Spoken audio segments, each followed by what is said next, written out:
여러분 안녕하십니까. 법률사무소국토의 김도용 대표 변호사입니다.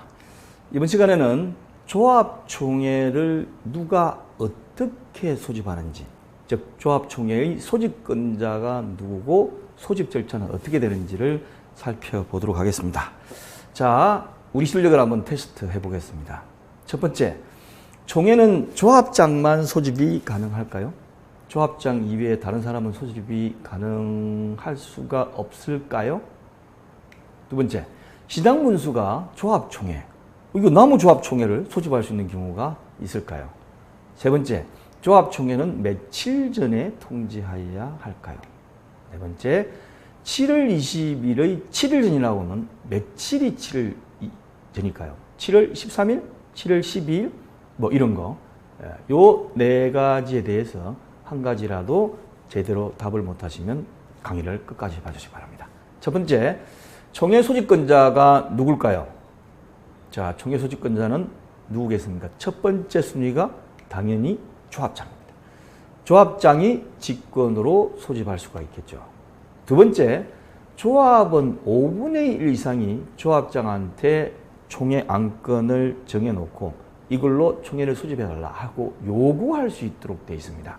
그런데 법을 개정하면서 좀 특이한 걸 넣어놨어요. 단 조합정관기재사항 중 법 제40조 1항 6호에 따른 조합임원의 권리, 의무, 보수, 선임, 방법 및 병기임 및 해임에 관한 사항을 변경하기 위한 총회. 그러니까 조합임원의 권리하고 의무, 보수, 선임 요것에 관해서 변경하고자 하는 정관개정사항은 10분의 1 이상으로 할 수 있도록 그렇게 되어 있습니다. 좀 수월하게끔 만들어 놓은 거죠. 그러니까 정관 변경의 건도 일반적인 안건이기 때문에 조합원들이 조합장한테 이런 식으로 정관 변경을 해달라고 요구하려고 그러면 5분의 1 이상이 해야 돼요. 대신 이 조항의 경우는 10분의 1만 요구를 하면 정관 변경 개정하기 위한 총회 소집 요구를 할 수 있다는 그런 의미입니다. 그 다음에 대의원의 경우는 좀 높아져 있어요. 대의원 3분의 2 이상인데 이건 좀 너무 많지 않나는 생각이 듭니다. 대의원도 한 과반수 정도만 요구를 하면 조합장이 소집을 해야 되는 걸로 하시는 게 좋을 텐데 어쨌든 현행법으로는 대의원 3분의 2 이상이 요구하도록 되어 있습니다.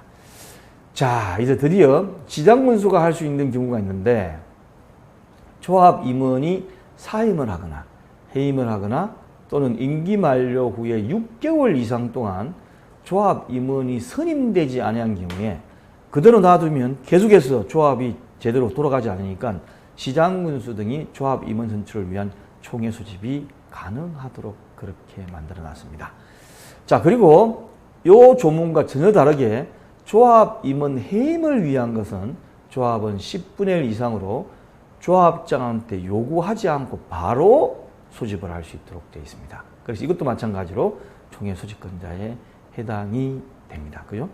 그 다음에 감사, 이 앞에 있는 요 앞에 있는 세 가지 조합장 직권하는 거 말고 두 번째 조합원 5분의 1 이상, 그 다음에 대의원 3분의 2 이상이 요구할 경우는 처음에 조합장이 2개월 보통 정관상 2개월 되어 있는 경우가 많습니다. 2개월 되어 있는 그 기간 동안에 만약에 안 해주면 감사가 해야 되고 감사가 안 해주면 요 소집 요구자 또는 대표자가 자기가 직접 할 수 있도록 되어 있습니다. 그리고 대의원회 같은 경우는 시장군수의 승인을 받아야 되지만 총회는 승인받아야 되는 조문이 없어요. 그래서 소집 요구자가 바로 총회를 개최할 수 있도록 만들어 놨습니다.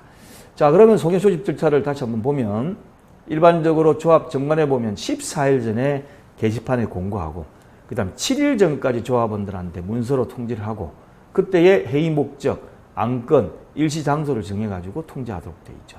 그래서 이걸 갖다가 표를 약간 만들어 보면 소집 요구 위한 절차는 조합원 5분의 1 또는 대의원 3분의 2 이상이 조합장의 소집을 요구를 했는데 조합장이 안 해줘요. 그러면 누가 가지고 가죠? 감사가 소집하도록 되어 있습니다. 조합장이 소집 요구를 받을 때 2월인데 이거는 법에 있는 것이 아니고 정관에 있기 때문에 이걸 줄일 수도 있어요. 예, 그렇지만 어떤 정관에 이렇게 돼 있다면 그 다음에 감사가 소집하는데 이건 즉시 소집하도록 되어 있습니다. 그런데 감사도 안 해.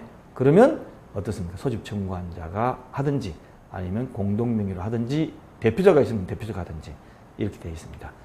해임을 위한 총회는 그 다음에 조합은 10분에서 발의만 되면 바로 그냥 총회를 개최를 해요. 그래서 이때의 경우에 바리스타 피자가 조합장 권한을 대신해 가지고 해임 총회가 소집된 다음에 총회에서 과반수 출석에 과반수 동의가 되면 해임이 어기게 됩니다. 자, 그 다음에 이제 7일 전 계산, 이 쉬운 것 같으면서도 약간 차이 납니다. 자, 만약에 20일이 총회인데 7일 전에 통지하여야 하면 며칠까지 통지문 발송해야 될까요? 13일? 20일 빼기 7일, 그럼 13일? 아니면 12일? 어떻게 했습니까?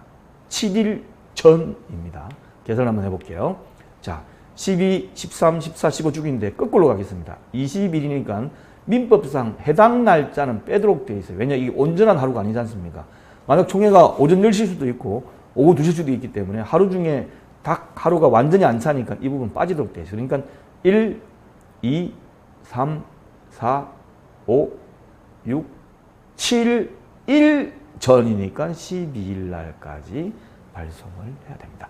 대신 이거 계산하는 게 민법 공부를 하지 않은 사람은 모를 수 있으니까 또 변호사들도 착각이 일으킬 수도 있고 있을 수 있으니까 이때는 하루 정도, 하루 이틀 차이 나는 거 가지고 무효 사유가 되지는 않습니다. 그러나 다른 거 여러 가지가 있을 경우에 판결문에 보면 이것도 잘못됐고 이것도 잘못됐고 12일까지 발송해야 되는데 13일날 발송, 이런 게 하나 사유로 들어갈 수는 있어요.